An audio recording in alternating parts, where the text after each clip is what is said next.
नमस्कार साथियों, स्वागत है आप सभी का आपके अपने इस YouTube चैनल पर जिसका नाम है जीएस बुस्टर, जो कि पार्ट है तक्षशिला आईएएस बलिया का, और मैं हूं अनुप उपाध्याय।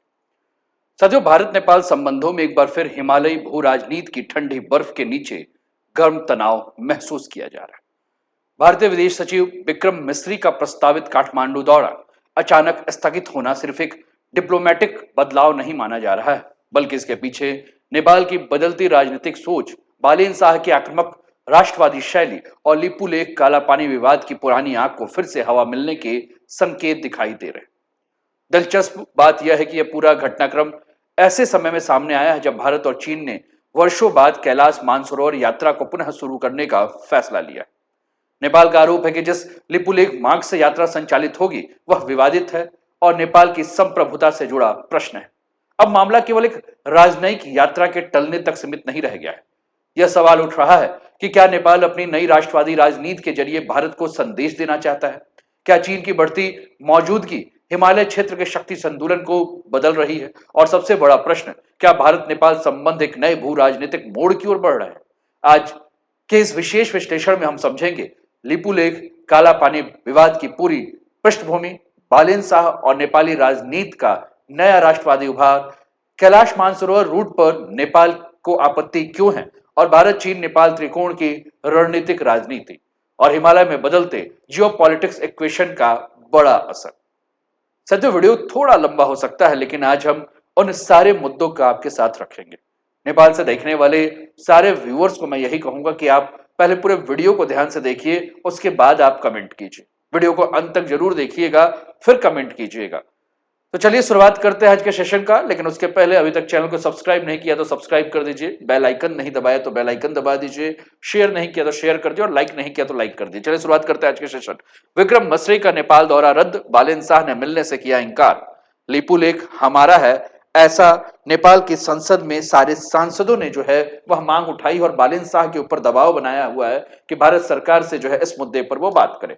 लिपुलेख पर फिर बढ़ा तनाव और विक्रम मिश्री की यात्रा जो है कैंसिल हो चुकी है। कुछ समाचार पत्रों ने इसे कवर किया है।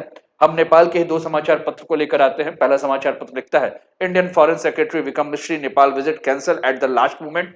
काठमांडू पोस्ट लिखता है, इंडियन फॉरेन सेक्रेटरी विक्रम मिश्री Kathmandu visit postponed. PM Shah refusal to meet the Indian Foreign Secretary and the recent Nepal-India dispute over India and China resuming the Mansarovar Yatra through the dispute tri-junction reportedly led to different. तो आपकी screen पर दो व्यक्ति नजर आ रहे हैं, एक तरफ बालेन शाह और दूसरी तरफ विक्रम मिश्री, जिसके ऊपर हम बात करेंगे। साथियों, भारत और नेपाल के संबंध दक्षिण एशिया के सबसे अनोखे और गहरे संबंधों में गिने जाते हैं। यह रिश्ता केवल दो पड़ोसी देशों तक सीमित नहीं है, बल्कि इतिहास, संस्कृति, धर्म, अर्थव्यवस्था और लोगों के दैनिक जीवन से जुड़ा हुआ मुद्दा है। दोनों देशों के बीच सदियों पुराना संबंध है, खुली सीमा व्यवस्था है, रोटी बेटी का रिश्ता है, साझा हिंदू बौद्धिक सांस्कृतिक विरासत है, धार्मिक तीर्थ परंपराएं हैं, आर्थिक निर्भरता है और सुरक्षा सहयोग। भारत और नेपाल के नागरिक बिना वीजा एक दूसरे देश में आ जा सकते हैं, काम कर सकते हैं, व्यापार कर सकते हैं, और यही कारण है कि दोनों देशों के रिश्ते केवल डिप्लोमेटिक रिलेशन नहीं बल्कि पीपल टू पीपल कनेक्शन जो है माने जाते हैं। हालांकि पिछले एक दशक में नेपाल की राजनीति में एक बड़ा बदलाव देखने को मिला है। नेपाल में राष्ट्रवाद और स्ट्रेटेजिक बैलेंसिंग की नीति जो है वह तेजी से उभरी है। अब नेपाल केवल भारत निर्भर विदेश नीति तक सीमित नहीं रह सकता, बल्कि वह भारत, चीन और अमेरिका तीनों शक्तियों को जो है वो संतुलित करने का प्रयास कर रहा है और अपनी रणनीतिक स्वतंत्रता बढ़ाने की पूरी कोशिश कर रहा है। विशेषकर चीन के बेल्ट एंड रोड इनिशिएटिव के बढ़ते निवेश, इंफ्रास्ट्रक्चर परियोजना और राजनीतिक प्रभाव ने कहीं ना कहीं नेपाल को एक नए जियोपॉलिटिकल स्पेस में जो है वो लाके खड़ा कर दिया। दूसरी ओर भारत नेपाल को अपनी पारंपरिक सुरक्षा और सामरिक परिधि का जो है वह महत्वपूर्ण हिस्सा मानता है, और यही कारण है कि जब भी नेपाल में राष्ट्रवादी राजनीति तेज होती है या चीन का प्रभाव बढ़ता है तो भारत नेपाल के संबंधों में तनाव उभरने लगता है। इसी बदलते राजनीतिक और सामरिक परिदृश्य के बीच लिपुलेख काला पानी का विवाद, कैलाश मानसरोवर रूट और विक्रम मिश्री के दौरे पर स्थगित होना अब केवल एक डिप्लोमेटिक इशू नहीं बल्कि बड़े जियोपॉलिटिकल संकेत के रूप में जो है वो देखा जा रहा है। चलिए आगे बढ़ते हुए मुद्दे को और बढ़ाते हैं। आपके स्क्रीन पर साथियों, मैं कई दिन से इस मुद्दे को कवर कर रहा हूं, कई सारी वीडियो एक के बाद एक मैं नेपाल पे डाल रहा हूं, उसको आप देख रहे होंगे। साथियों, आपके स्क्रीन पर वर्तमान नेपाल है और मैं नेपाल का 1816 के पहले का भी मैप आज आपके साथ साझा करूंगा। मैं सुगौली संधि पर विस्तार पूर्वक बात करूंगा और मैं ये भी बात करूंगा कि सुगौली संधि के पहले नेपाल का विस्तार कहां कहां था और सुगौली संधि के बाद की वर्तमान स्थिति जो कि आपकी स्क्रीन पर देखने को मिल रही। साथियों, ये माउंट कैलाश का एरिया है, ये मानसरोवर लेक है, यह तिब्बत चाइना का एरिया है, ये नेपाल आपको दिख रहा है, ये इंडिया का क्षेत्र है और यहाँ है आपका लिपू लेक पार्क। ठीक, पिथौरागढ़ से तावा घाट होते हुए लिपू लेक पास और लिपू लेक पास से माउंट मानसरोवर माउंट कैलाश की यात्रा। साथियों, भारत नेपाल सीमा विवाद का सबसे संवेदनशील और सामरिक रूप से महत्वपूर्ण हिस्सा जो है वो यही लिपू लेक पास का एरिया है। लेकिन लिपू लेक के अलावा आपको दो और क्षेत्र जो है मैं मैप पे दिखा देता हूं। तो आपको ये लिपू लेक नजर आ रहा है, दूसरा ये आपको काला पानी नजर आ रहा है। दो क्षेत्र आपको देखने को मिला। एक तीसरा मैं आपके सामने मैप रखता हूं जिससे कि और भी आपके लिए समझना जो है वो आसान हो जाएगा। ठीक, अब आप ध्यान दीजिए, आपको ये काला पानी का क्षेत्र नजर आ रहा है, आपको ये लिपू लेक पास जो है वो देखने को मिल रहा है और यहां आपको लिम्पिया धूरा पास देखने को मिल रहा है। बहुत ध्यान से देखिएगा, आप अपने स्क्रीन पर और बहुत ध्यान से देखेंगे तो ये आपको जो यहाँ एरिया जो नजर आ रहा है ना, जो हम लोगों ने बात किया था, ये काला पानी, ये लिपू लेक पास और ये लिम्पिया धूरा, इसको बहुत ध्यान से देखिए। चलिए थोड़ा सा हम और पीछे आते हैं तो आपके स्क्रीन पर ये लिपू लेक पास दिख रहा है, ये काला पानी दिख रहा है और ये देखिए ये पूरा का पूरा जो एरिया यहाँ शेडो किया गया है ये आपका काला पानी रिवर वाटर शेड एरिया है ना। ठीक, ध्यान से देख रहे हैं। अब ये पूरा का पूरा विवाद जो है यह केवल कुछ किलोमीटर का जमीन विवाद नहीं है, बल्कि इतिहास, संधियों, भूगोल, राष्ट्रवाद, चीन भारत प्रतिस्पर्धा से जुड़ा हुआ एक जियोपॉलिटिकल इशू जो है वो बन चुका है। साथियों, लिपू लेक पास आप अपने स्क्रीन पर बहुत ध्यान से देखिएगा, ये है लिपू लेक पास। ठीक, नंबर 1 जिस पर हम पहले चर्चा करते हैं, हिमालय से लगभग 17,000 फीट की ऊंचाई पर स्थित है। मतलब हिमालय में लगभग 17,000 फीट की ऊंचाई पर स्थित है, माउंटेन पास है। यह क्षेत्र 3 देशों के बेहद करीब है। अगर नीचे की तरफ आ रहे हैं तो ये आपको इंडिया उत्तराखंड का एरिया नजर आ रहा है, इधर की तरफ जा रहे हैं तो ये आपको नेपाल का जो क्षेत्र है वो देखने को मिल रहा है ना। तो यहां आपको नेपाल वाला एरिया, इधर इधर तिब्बत वाला एरिया और इधर अगर हम बात कर रहे हैं तो इंडिया वाला एरिया, 3 एरिया आपको देखने को मिल रहा है। और इसी वजह से ये जो लिपू लेक पास है इसे ट्राई जंक्शन का रीजन कहा जाता है। यह दर्रा कई कारणों से अत्यंत महत्वपूर्ण है, चाहे हम यहां से कैलाश मानसरोवर की यात्रा करें, ठीक, चाहे हिमालय में व्यापार और सैन्य पहुंच की बात करें, चाहे चीन और नेपाल के बीच कनेक्टिविटी पोटेंशियल की बात करें। दूसरा अगर हम बात करें तो आपके स्क्रीन पर ये एरिया नजर आ रहा है जिसको कि हम काला पानी कह रहे हैं। काला पानी ये एक पहाड़ी क्षेत्र है। भारत की सुरक्षा चौकियां आईटीबीपी की यहां लंबे समय से मौजूदगी है। भारत का कहना यह है कि यह क्षेत्र ऐतिहासिक रूप से कुमाऊं जो क्षेत्र है उत्तराखंड का, वहां का हिस्सा है। भारतीय प्रशासन यहां लंबे समय से कार्यरत है। 1962 का जब इंडो चाइना वॉर हुआ था तो उसके बाद से इस काला पानी क्षेत्र का महत्व जो है वो और ज्यादा बढ़ गया। तीसरा जो कि हमने इसके पहले के मैप में देखा था, फिर से हम देखते हैं, ये है आपका लिम्पियो धारा, ये भी पास है। ठीक, और विवाद का सबसे महत्वपूर्ण हिस्सा जो है यही माना जाता है, क्योंकि नेपाल का दावा है कि इसी क्षेत्र से जो है काली नदी की उत्पत्ति हुई। नेपाल का यह कहना है कि इसी लिम्पियो धारा जो है यहीं से वास्तविक काली नदी है और काली नदी का अगर उद्गम यहां से हुआ है तो इसके पूरब का जितना भी क्षेत्र देखने को मिल रहा है, नेपाल कहता है कि इसके पूरब का पूरा क्षेत्र जो है वो उसका है ना। क्यों? क्योंकि अगर काली नदी का यही माना जाता है तो इसके पूरब, अब इसके पूरब में काला पानी भी आ जा रहा है और लिपू लेक पास भी आ जा रहा है। ठीक, ऐसा नेपाल कहता है। अब आपको थोड़ा सा समझना होगा, इसके लिए एक और मैप आपके स्क्रीन पर मैं रखता हूं। ये लिम्पो धारा आपको नजर आ रहा है, ये लिपू लेक पास नजर आ रहा है और ये काला पानी। नेपाल क्या कह रहा है? नेपाल कह रहा है कि ये जो ग्रीन कलर का मैंने बना के रखा है ना, नेपाल कह रहा है कि ये काली नदी का बहाव है और भारत कहता है कि नहीं भैया, काली नदी जो है वो यहां से आपको काला पानी के पास से देखने को मिल रहा है। ठीक, क्लियर है? काला पानी का जो क्षेत्र है यहीं से काली नदी निकली।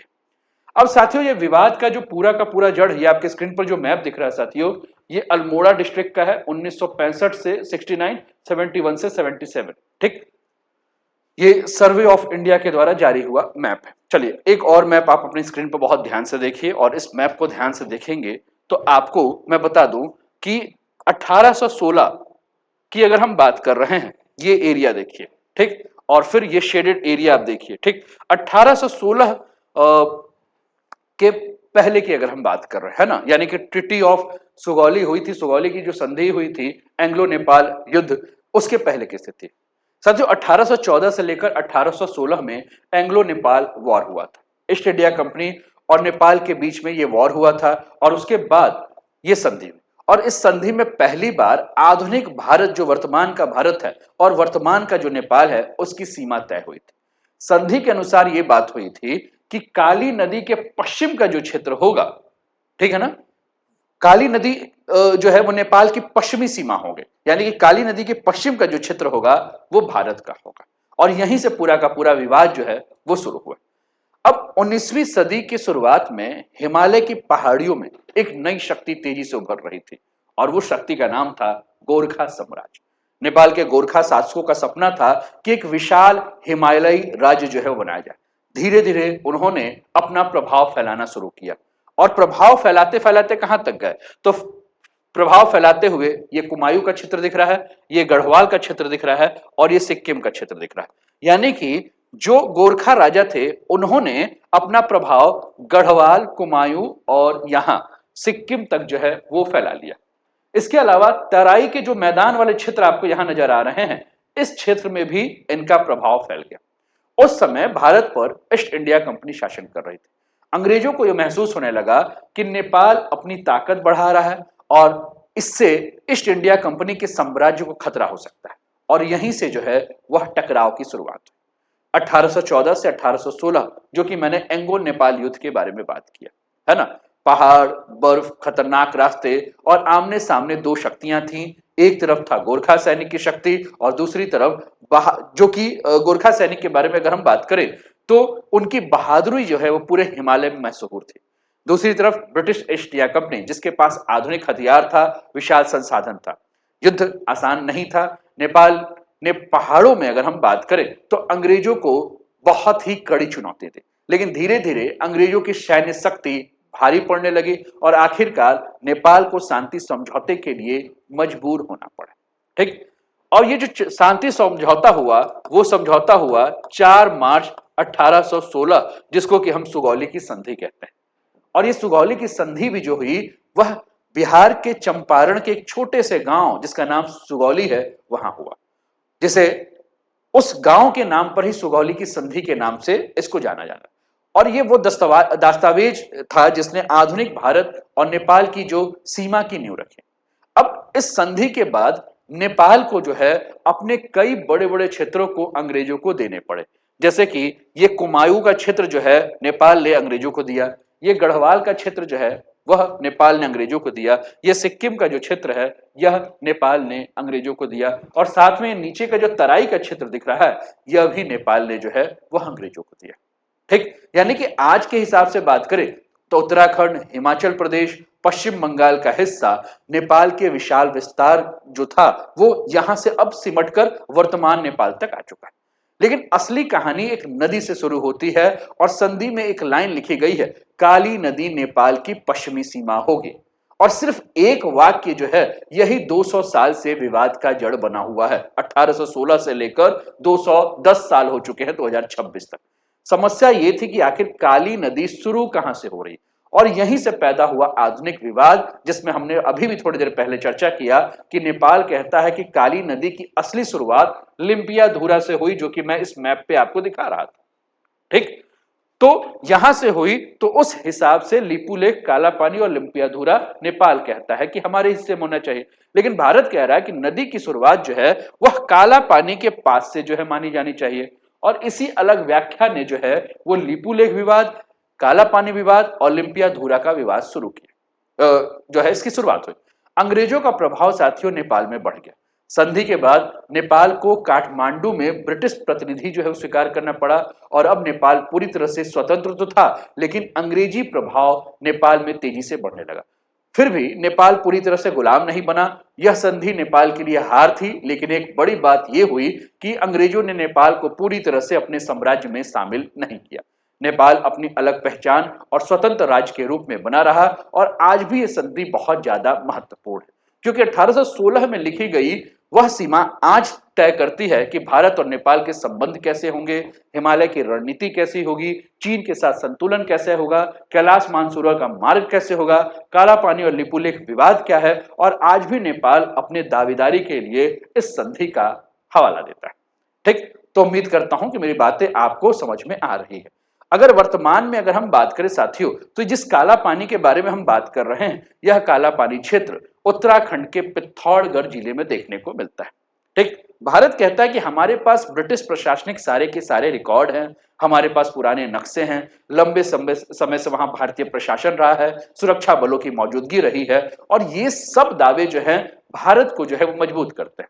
लेकिन नेपाल कहता है कि वास्तविक काली नदी लिम्पियाधुरा से शुरू हो रही है, इसलिए नदी के पूर्व का पूरा क्षेत्र जो है नेपाल का होना चाहिए। नेपाल के अनुसार ये पूरा का पूरा जो क्षेत्र है, नेपाल कहता है कि लगभग 370 किलोमीटर वर्ग यानी कि वर्ग किलोमीटर का क्षेत्र जो है, यह पूरा क्षेत्र जो है नेपाल का, जिस पर भारत कब्जा किया हुआ है। अब धीरे धीरे अगर हम बात करें तो 2015 में इंडिया और चाइना का एक एग्रीमेंट हुआ, और 2015 में जो ये एग्रीमेंट हुआ, जिस एग्रीमेंट में इस लिपुलेख पास से जो है वो क्या किया गया, कैलाश रूट के लिए एक समझौता तय किया गया। ठीक, मैं फिर से एक दूसरा मैप आपको दिखा रहा हूं, वहां से हम लोग बात करते हैं। ये लिपुलेख पास, और यहां से क्या हुआ, कैलाश के लिए एक समझौता हुआ। ठीक, एक रूट बना। अब नेपाल जो है इससे नाराज हो गया। नेपाल ने कहा कि भैया ये रास्ता तो मेरा है, ये क्षेत्र मेरा है, तुम बिना मेरे से पूछे भारत और चीन ने जो है इस समझौते को कैसे कर लिया। ठीक, 2020 की अगर हम बात करें तो एक और मैं आपको मैप में एक लोकेशन दिखाता हूं। 2020 में बात करें तो ये आप लिपुलेख वाला एरिया देख रहे हैं, पास वाला। नीचे हम आते हैं तो ये है आपका धारचूला। ठीक, ये धारचूला से लेकर लिपुलेख पास, ये जो पूरा एरिया आप देख रहे हैं, तो धारचूला से लेकर लिपुलेख तक जो है वह 2020 में सड़क बनाकर उद्घाटन किया गया। नेपाल में भारी राजनीतिक प्रक्रिया हुई। उस समय नेपाल के प्रधानमंत्री थे केपी शर्मा ओली। उन्होंने भारत के ऊपर अतिक्रमण का आरोप लगाया, और इसके बाद नेपाल ने एक नया राजनीतिक नक्शा जारी किया, जिसमें कि लिपुलेख, काला पानी और लिम्पियाधुरा को जो है नेपाल का हिस्सा दिखाया। नेपाल की संसद ने इसे संवैधानिक मान्यता भी दे दी। ठीक, अब ये इतना ज्यादा क्यों महत्वपूर्ण है साथियों? सामरिक रूप से अगर हम बात करें तो यहाँ चीन का एक फैक्टर आता है, क्योंकि अगर हम यहाँ लिपुलेख के बारे में अगर हम बात कर रहे हैं तो इधर चाइना, इधर नेपाल और इधर इंडिया, यानी कि कुल मिलाकर ये ट्राई जंक्शन का क्षेत्र है। इसलिए इंडिया चाइना स्ट्रेटेजिक कंपटीशन का ये हिस्सा बना हुआ है, क्योंकि सीधे तिब्बत को टच करता है। दूसरा, कैलाश मानसरोवर जाने का रास्ता है, बहुत महत्वपूर्ण रास्ता है, तो भारत के लिए धार्मिक और सामरिक और कनेक्टिविटी की दृष्टि से बहुत इंपॉर्टेंट है। भारत हिमालय के क्षेत्र में बहुत आसानी से अपनी सैन्य पहुंच करा रहा है। भारत को तिब्बत फ्रंटियर की निगरानी करने में यहां से एडवांटेज मिलता है। इंडिया चाइना बॉर्डर सिक्योरिटी के लिए बहुत ज्यादा महत्वपूर्ण है। नेपाल की राजनीति में साथियों समय समय पर एंटी इंडिया नेशनलिज्म एक बहुत बड़ा चुनावी मुद्दा बनता जा रहा है। विशेषकर जैसे जैसे चीन का प्रभाव नेपाल में बढ़ रहा है, चीन का निवेश बढ़ रहा है, बीआरआई प्रोजेक्ट मजबूत हो रहा है, भारत पर हस्तक्षेप के आरोप जो है वो नेपाली राजनीति में राष्ट्रवादी भावनाओं को मजबूत कर रहा है। और इसी कारण लिपुलेख विवाद अब केवल सीमा विवाद नहीं, बल्कि राष्ट्रीय सम्मान, संप्रभुता और भू राजनीतिक पहचान का भी जो है मुद्दा बन चुका है। आज की स्थिति यह है कि भारत अपने प्रशासनिक नियंत्रण पर कायम है, नेपाल अपने संवैधानिक नक्शे पर अड़ा हुआ है, और चीन भी इस पूरे क्षेत्र को ध्यान रख रहा है। इसलिए जब भी कैलाश मानसरोवर यात्रा, इंडिया चाइना एग्रीमेंट या उच्च स्तरीय भारत नेपाल वार्ता की बात होगी, तो लिपुलेख, काला पानी और लिम्पियाधुरा का मुद्दा जो है वो जरूर उभर जाएगा। भारत और चीन ने हाल में जो लिपुलेख मार्ग के लिए कैलाश मानसरोवर यात्रा शुरू करने में सहमति बताई, उस पर भी अगर हम बात करें तो नेपाल जो है अपना विरोध प्रदर्शन जो है वो कर चुका है। अब विक्रम मिश्री का दौरा नेपाल के लिए महत्वपूर्ण क्यों था, जिस दौरे को जो है हम कैंसिल करने की, मतलब जिस दौरे के बारे में हम बात कर रहे हैं कि दौरा कैंसिल हो चुका है। साथियों, अगर हम इस दौरे के बारे में अगर हम बात करें विक्रम मिश्री का, तो नई नेपाल सरकार की प्राथमिकताओं को जो है वो भारत समझना चाहता था। भारत जानना चाहता कि बालेन शाह की विदेश नीति किस दिशा में जा रही है। दूसरा, मोदी सरकार का राजनीतिक संदेश जो है वो विक्रम मिश्री लेकर जाना चाहते थे, क्योंकि चाह रहे थे कि ये दिल्ली आए। साथ में नेपाल में चीन की आर्थिक और राजनीतिक सक्रियता जो लगातार बढ़ रही है, भारत इस स्थिति को जो है नजदीक से मॉनिटर करना चाह रहा है। कहा यह जा रहा है कि बालेन शाह ने जो है वो मना कर दिया विक्रम मिश्री से मिलने के लिए।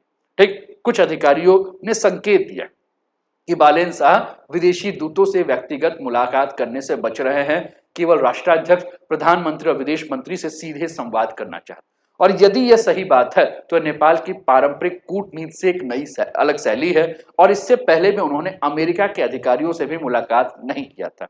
इसलिए संभव है कि मामला केवल भारत विरोध नहीं बल्कि प्रोटोकॉल आधारित राजनीतिक संदेश हो सकता है। लेकिन भारत के नजरिए से देखें तो विदेश सचिव स्तर की यात्रा को टालना एक असामान्य संकेत जो है वो माना जाएगा। साथियों, नेपाल की घरेलू राजनीति में भारत विरोधी राष्ट्रवाद समय समय पर उभरता रहा है। चाहे वो लिपुलेख विवाद हो, चाहे नेपाली मीडिया हो, विपक्ष हो, राष्ट्रवादी समूह के लिए एक बड़ा राजनीतिक मुद्दा जो है वो बन चुका है। बालेन शायद घरेलू समर्थन खोने से बचना चाहते हैं, इसलिए वे उस मुद्दे पर जो है वो सख्त रुख अपना रहे हैं। साथियों, चीन का फैक्टर भी नेपाल में बहुत हावी है। चाहे इंफ्रास्ट्रक्चर की बात करें, चाहे निवेश की बात करें, चाहे राजनीतिक संपर्क की बात करें या रणनीतिक प्रभाव की बात करें, भारत ये नहीं चाहेगा कि नेपाल पूरी तरह से चीन के प्रभाव में चला जाए। लिपुलेख मार्ग चीन के लिए रणनीतिक रूप से महत्वपूर्ण है क्योंकि तिब्बत तक सीधी पहुंच जो है उसके द्वारा होती है। भारत को काला पानी और लिपुलेख केवल धार्मिक मार्ग नहीं नजर आते हैं, सामरिक रूप से भी ये बहुत ज्यादा इंपॉर्टेंट है। नेपाल बैलेंसिंग स्ट्रेटजी पे काम कर रहा है। नेपाल, भारत, चीन, अमेरिका तीनों को जो है एक साथ साधना चाहता है। बालेन शाह खुद को स्वतंत्र राष्ट्रवादी नेता के रूप में पेश करना चाहते हैं जो किसी बड़े देश के दबाव में ना आए। तो कुल मिलाकर अगर हम बात करें साथियों, तो विक्रम मिश्री का नेपाल दौरा टालना केवल एक राजनयिक कार्यक्रम का स्थगन नहीं बल्कि दक्षिण एशिया की बदलती जियोपॉलिटिक्स का संकेत माना जा रहा है। बालेन शाह एक नई तरह की नेपाली राजनीति का प्रतिनिधित्व करते हुए दिख रहे हैं, जहां स्थानीय राष्ट्रवाद, बड़ी शक्तियों से दूरी और स्वतंत्र विदेश नीति पर जोर दे रहा है। दूसरी तरफ भारत हिमालय क्षेत्र में अपनी रणनीतिक स्थिति को कमजोर नहीं होने देना चाहता है। लिपुलेख, काला पानी और कैलाश मानसरोवर यात्रा का मुद्दा आने वाले समय में भारत नेपाल संबंध, भारत चीन प्रतिस्पर्धा और दक्षिण एशियाई भू राजनीति तीनों को प्रभावित करेगा। फिलहाल यह स्पष्ट है कि काठमांडू और नई दिल्ली दोनों सार्वजनिक टकराव से बचना चाहते हैं, लेकिन विश्वास की कमी और धीरे धीरे एक बड़ी रणनीतिक चुनौती जो है यह दोनों देशों के सामने बनती जा रही। आपको क्या लग रहा है? आप अपने विचार कमेंट के माध्यम से हम तक अवश्य पहुंचाएं। और आपने अगर पूरा वीडियो देख लिया होगा नेपाल के साथियों, तो ईमानदारी से कमेंट कीजिए, है ना, और चैनल को सब्सक्राइब कर लीजिएगा, वीडियो को लाइक कर दीजिएगा और शेयर कर दीजिएगा। अपना ध्यान रखिएगा, स्वस्थ रहिएगा, मस्त रहिएगा, तंदुरुस्त रहिएगा, हंसते खेलते मुस्कुराते हुए जीवन का आनंद लीजिएगा। जय हिंद, जय भारत।